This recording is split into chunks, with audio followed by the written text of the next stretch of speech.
ارشاد حاجي صاحب. قربانم شم. غزل دی چې دردونه مې لفظونو تباخمه چې تنې زخمونه په زخمونو پټومه چې تنې زخمونه په زخمونو پټومه چې تنې دردونه مې لفظونو تباخمه چې تنې زخمونه په زخمونو پټومه چې تنې او د ګل سره په ناسته کې د ګل ذکر کومه د ګل سره په ناسته کې د ګل ذکر کومه سره په ناسته کې د ګل ذکر کومه او نامه دې د زړګي په سر لیکمه چې تنې ډېر ښه دی جي صاحب ډېر ښه او شعر چې تاسو ته ډالۍ وایي چې یو ولیکم بل ولیکم دریم رانه خطا شي یو ولیکم بل ولیکم دریم رانه خطا شي یو ولیکم بل ولیکم دریم رانه خطا شي او غزل لمې لفظونه لټومه چې تنې غزل لمې لفظونه لټومه چې تنې او د زړه د کتاب ورانو ورانو پاڼو ته مې ګورم د زړه د کتاب ورانو پاڼو ته مې ګورم څه ګډې وډې پاڼې سمومه چې تنې چلوم په دې کې دی جي صاحب او وایي دا ستا کمال حسن که جنون او لیونتوب دی اشیاء خو پکې نه دا ستا کمال حسن که جنون او لیونتوب دی په سترګو پسې سترګې ګرځومه چې تنې عاشق بیا وایي دا ستا کمال حسن که جنون او لیونتوب دی په سترګو پسې سترګې ګرځومه چې تنې او شیبې د انتظار د نور د شماره دی وتلي شیبې د انتظار دی نور د شماره دی وتلي وختونه په وختونو بدلومه چې تنې ډېر حاجي صاحب دا شعر راته بیا شیبې د انتظار د نور له شماره دی وتلي وختونه په وختونو بدلومه چې تنې او آخري مقطع دا وایي چې تقدیر پسې حمزه کچکول په غاړه ګرځومه تقدیر پسې حمزه کچکول په غاړه ګرځومه مړی مړی مې برخې ټولومه چې تنې ډېر نو څو شعرونه به راته نه وایي شعرونه خو ماشاءالله جي صاحب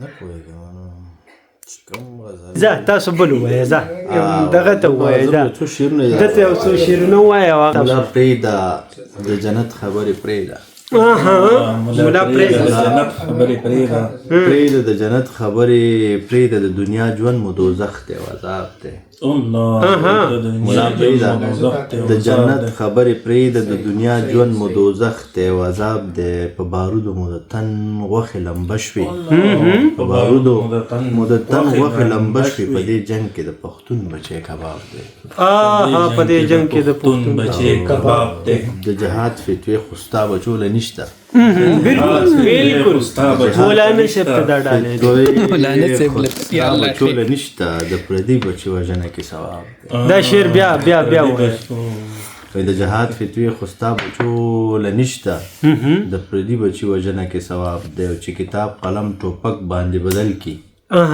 چې کتاب قلم ټوپک باندې بدل کی دغه علم دا مذهب دی لاجواب علم دا مذهب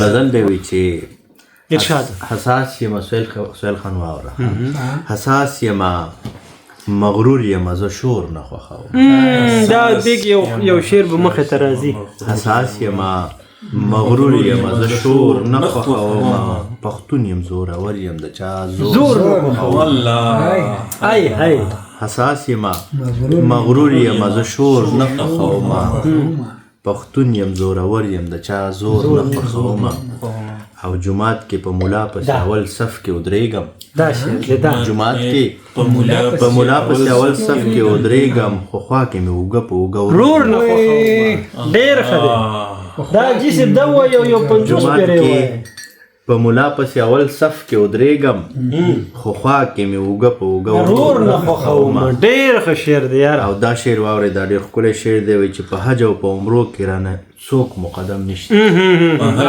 بالکل مقدم نشته په حج او په عمرو کې رانه څوک مقدم نشته په هر څه ښه پوره په هر څه ښه پوره خو حق د خور نه.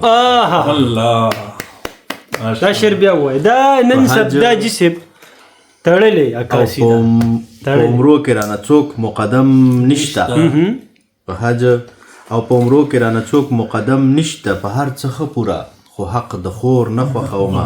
دغسې ده. او دا شعر ټولو پښتنو ته ډالۍ چې وطن زما دا قام زما دستور به هم زما وي. وطن زما قام زما دستور به هم زما دا قام زما دستور به هم زما وي. حکمونه ستا تور مخ یې د لاهور نه خوښوم.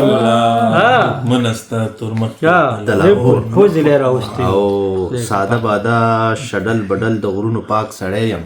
ساده باده شډل بدل د غرونو خاص سړی او سپینځړی یم صفا یم زړونه تور نه خوښوم. دا شعر وایي ساده باده د غرونو شډل بدل د غرونو پاک سړی یم سپینځړی یم صفا یم زړونه تور نه خوښوم. او حمزه آخري مقطع ده وایي چې حمزه ته د خپلوانو او خپلولۍ خبرې پرېږده. ته د خپلوانو او خپلولۍ خبرې پرېږده. ګاونډ زه د تربور سره په ګور نه خوښوم. د ژوند په لار روانم قدمونه مې شمارل. د ژوند په لار روانم قدمونه مې شمارل. ورک شوی وم له ځانه خپل غمونه مې شمارل. او په کلي د شاهانو تېرېدم ویجاړ ویرانو. د کلي په کلي د شاهانو تېرېدم ویجاړ ویرانو. په ځمکه ټول پرېوتي دیوالونه مې شمارل. ډېر حاجي صاحب ډېر په لارو په کوڅو کې لوپټې وشیندل شوي. په لارو په کوڅو کې لوپټې وشیندل شوي او په وینو سره وران شوي ګودرونه مې شمارل. واه حاجي صاحب. او دا شعر زما ډېر زیات خوښ دی. تاسو یې واورئ. یو مور په سرتور سر او په جړه جړه کې راغله. یو مور په سرتور سر او په جړه جړه کې راغله. ویل زویه د ورک شوي زوی کلونه مې شمارل. وایي زویه د ورک شوي زوی کلونه مې شمارل.